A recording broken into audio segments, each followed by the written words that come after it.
Olá, bom dia. Que Deus abençoe a todos nesta manhã de sábado, né? Estamos aí perseguindo, estamos num só propósito, numa só fé, na leitura diária da Bíblia. Estamos no livro de Salmos. Hoje nós vamos ler mais 5 capítulos de Salmos e eu creio que vai ser para a edificação da sua fé e para o seu fortalecimento espiritual. Pode ter certeza disso. Deus está no controle nesse momento com Deus. O Salmo 62 também é da autoria do salmista Davi. Davi aqui ele está expressando o propósito da sua confiança em Deus como a única fonte da sua salvação. Então, aqui ele fala: "O Deus, o Senhor é meu refúgio, o refúgio da minha vida." E o assunto principal aqui é a confiança total que Davi tinha em Deus. E a pergunta que eu quero fazer para você é: você tem confiado em Deus de fato e de verdade? Você tem confiado nesse Deus todo-poderoso? Então, aqui o Salmo 62 está nos mostrando aqui algo muito forte, a confiança total que Davi ele tinha em Deus. E Davi, ele declara aqui do fundo da sua alma. Então, ele fala: "Meu Deus, eu descanso no Senhor." E no versículo 1 diz assim, ó: "A minha alma descansa somente em Deus. Dele vem a minha salvação. Somente Ele é a rocha que me salva. Ele é minha torre forte e jamais serei abalado." Isso aqui é algo glorioso. Então o salmista Davi aqui, olha o que ele fala: não tem plano B não. Não tem plano B, não tem plano C. A minha confiança está no Senhor. Ele continua aqui exortando o povo a confiar em Deus em todos os tempos, seja na alegria, na dor, na dificuldade. Então, ele exorta as pessoas, porque Davi ele vai enfatizar aqui a transitoriedade, né, das riquezas e do poder humano. Ele vai falar que algo que isso, a riqueza, o poder, não vai tirar a confiança dele. Ainda que a sua riqueza viesse a aumentar, eu não ponho nada no meu coração. Nada vai me tirar essa confiança que eu tenho em Deus. Não é em cavalos, não é em riquezas, mas é a minha confiança em Deus. Paulo fala a mesma coisa para Timóteo, né? No versículo 10 do Salmo 62, diz assim, olha só: "Não confie na extorsão, nem ponha a esperança em bens roubados. Se as suas riquezas aumentarem, não ponha nelas o coração." Então, aqui ele fala: "Oh Deus, a minha riqueza, se as suas riquezas aumentarem, eu não vou pôr o coração, não. Vou continuar confiando em Deus." Isso é algo glorioso. Tudo que nós vamos plantar, nós vamos colher, né? Então, isso Davi, ele fala: "Meu Deus, eu não tem como fugir disso." O Salmo 63 também, da autoria do salmista Davi, ele escreve aqui, este salmo, ele está no deserto de Judá, né? E o propósito é expressar profundamente o anseio da presença de Deus. Mesmo no deserto, na luta, ele anseia ali estar no tabernáculo. O assunto principal aqui é a sede de Deus, é a alegria que vem da sua presença. Olha como que este salmo aqui nos exorta, né, a ter sede da presença de Deus. O salmo é um apontamento também para o Salmo 42, vamos chegar lá. Mas fala aqui: o Deus, ó Deus, tu és o meu Deus. Eu te busco intensamente. A minha alma tem sede de ti, ó Deus. Todo o meu ser anseia por ti. Então, a minha alma anseia por ti, eu clamo por ti. Salmo 42, assim como a corça anseia por água, ela corre muito, ela faz muito movimento, então ela tinha que mergulhar para o odor dela sair. Então ela mergulhava naquelas águas para que os inimigos, os predadores não viessem contra ela. Assim é o salmista Davi: ó Deus, eu anseio muito pela tua presença. Então vai lembrar aqui deste salmo, né, muito forte. Ele lembra aqui também da glória de Deus no santuário, da sua fidelidade. Então, no versículo 5 diz assim, ó, olha só. No versículo 5 diz assim, vamos para o 2. Quero contemplar no teu santuário e avistar o teu poder e a tua glória. O teu amor é melhor do que a vida, por isso os meus lábios te exaltarão. Versículo 5. A minha alma ficará satisfeita, como quando tem um rico banquete. Os lábios jubilosos, a minha boca te louvará. Então é muito forte, né? Ele nos convida aqui a ter a presença de Deus. É igual quando teve a pandemia, você que estava na igreja na época da pandemia, na igreja fechada, a gente tinha vontade de estar na igreja, de estar cultuando a Deus. Isso é muito forte. Do verso 7 ao verso 11, ele confia na ajuda de Deus diante dos seus inimigos, que eles serão derrotados. Então o Salmo 63 é muito parecido com esse Salmo 42, né? Assim como a corça anseia por água. Então aqui nos ensina a buscar. Moisés falou assim, ó Deus, se a sua presença não for comigo, eu não vou. E olha que ele ia para a terra prometida. Mas se a tua presença não for comigo, pode manar o leite e mel, pode ter de tudo naquele lugar. Mas se a tua presença não for comigo, nada feito. O mais importante, ó Deus, na minha vida é a tua presença. O Salmo 64, também Davi, ele vai pedir proteção a Deus.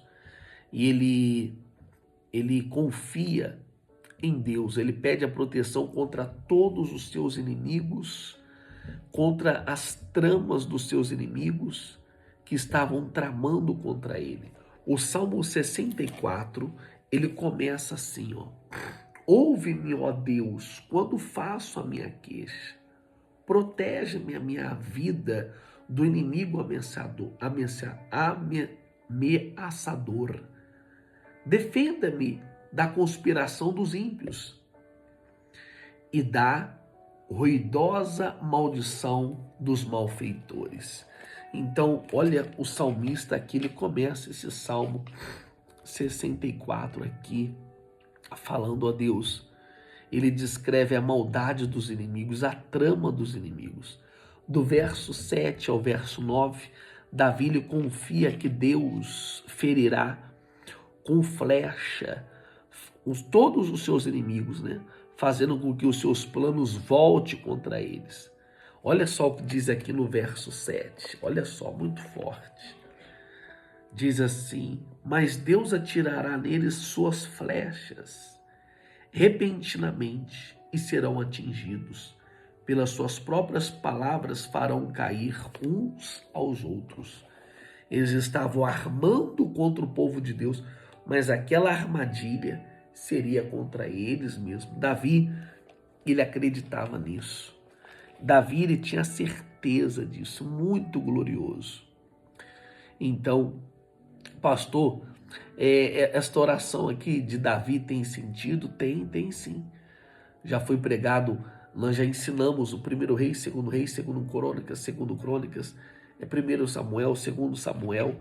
Nós vimos aqui muitas vezes que Deus utilizou daquilo que o inimigo estava planejando contra Israel, contra eles mesmos. É algo glorioso, né? Então eu e você podemos orar assim também, ó Deus. Vem com a tua mão poderosa. Nós podemos orar assim também. Que tudo que eles têm armado contra a gente, que venha voltar contra eles mesmos.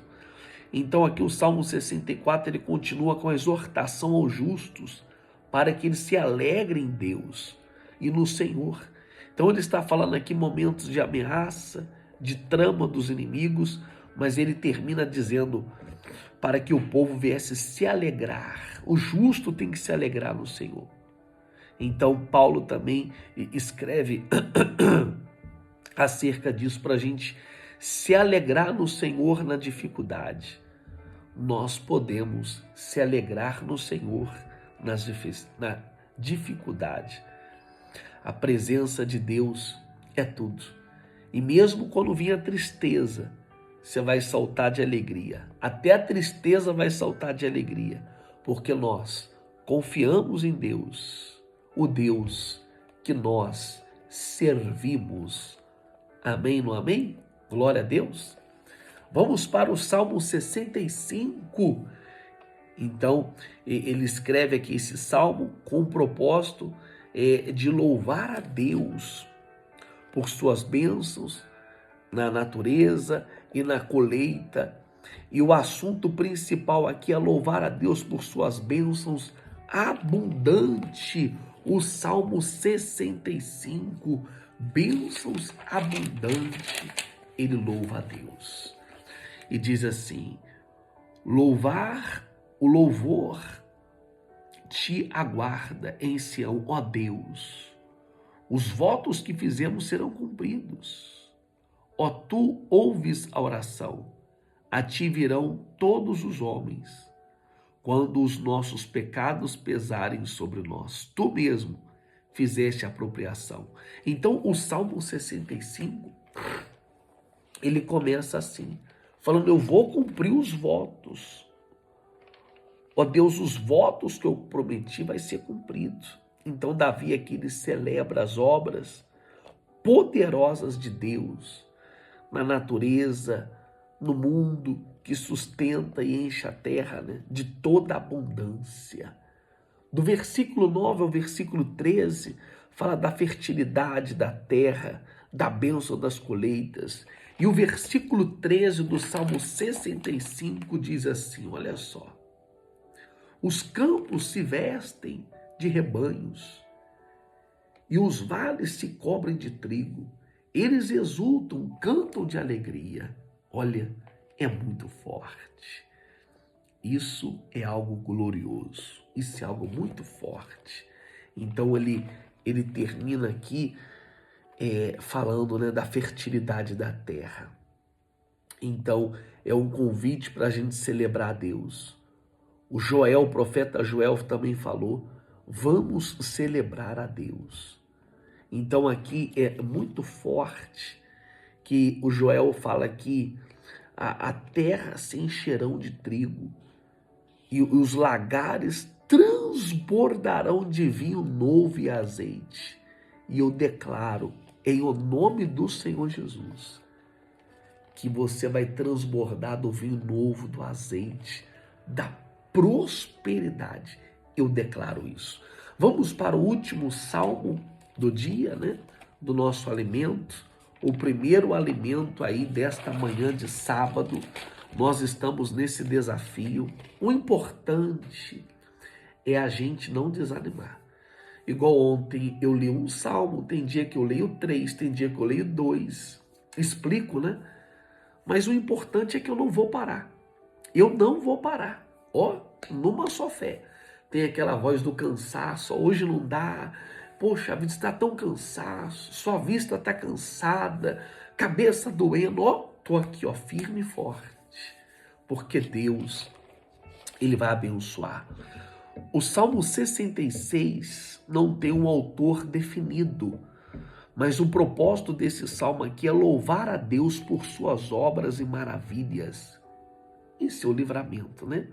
O assunto principal aqui é a ação de graças pelas maravilhas e libertação de Deus.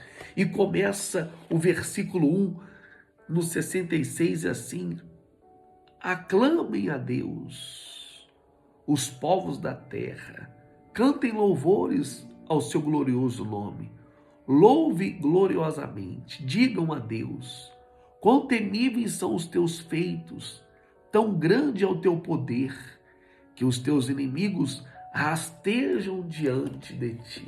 Amém? É muito forte, né?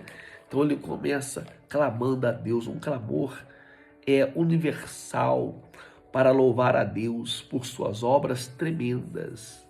Do verso 5 ao verso 7, ele lembra das maravilhas de Deus, né? De libertar Israel do Egito, conduzindo através do mar. Então, ele lembra lá do livro de Êxodo, Moisés conduzindo o povo, e o povo passou com os pés enxutos para glorificar o nome do nosso Deus. Aqui no versículo 8 diz assim: bendigam ao nosso Deus, os povos façam ressoar o som de louvor.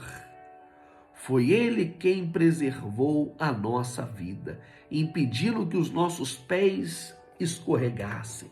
Deus não vai deixar que os seus pés venham escorregar.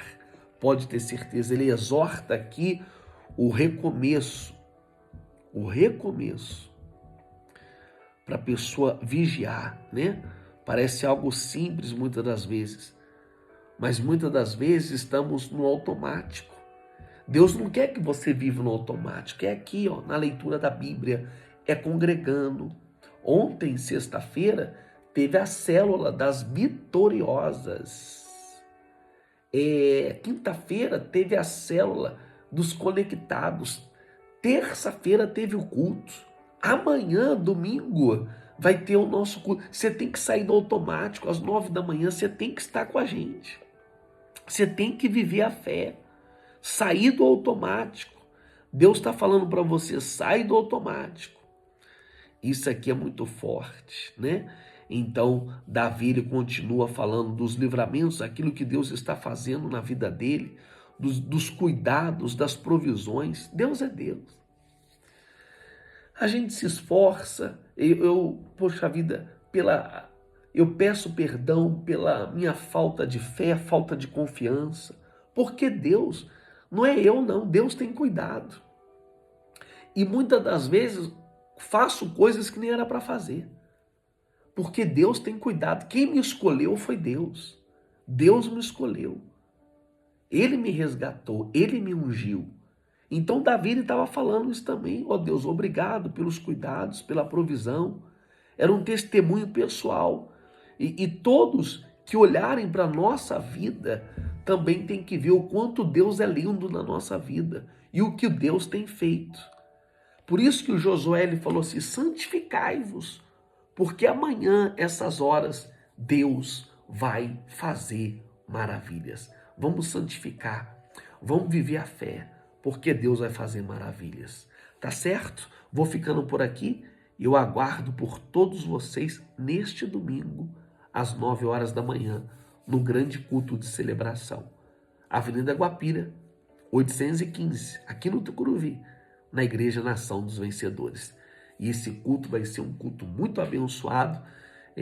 Neste domingo, a pastora Kátia vai dar uma palavra muito abençoada, que também vai abençoar nossas vidas. Tá certo? Um beijo no seu coração. Tenha um maravilhoso dia e pode ter certeza que nós vamos dar continuidade a esse propósito de ler a Bíblia em um ano. Tá certo? Deus abençoe a todos. Um beijo no seu coração e até mais.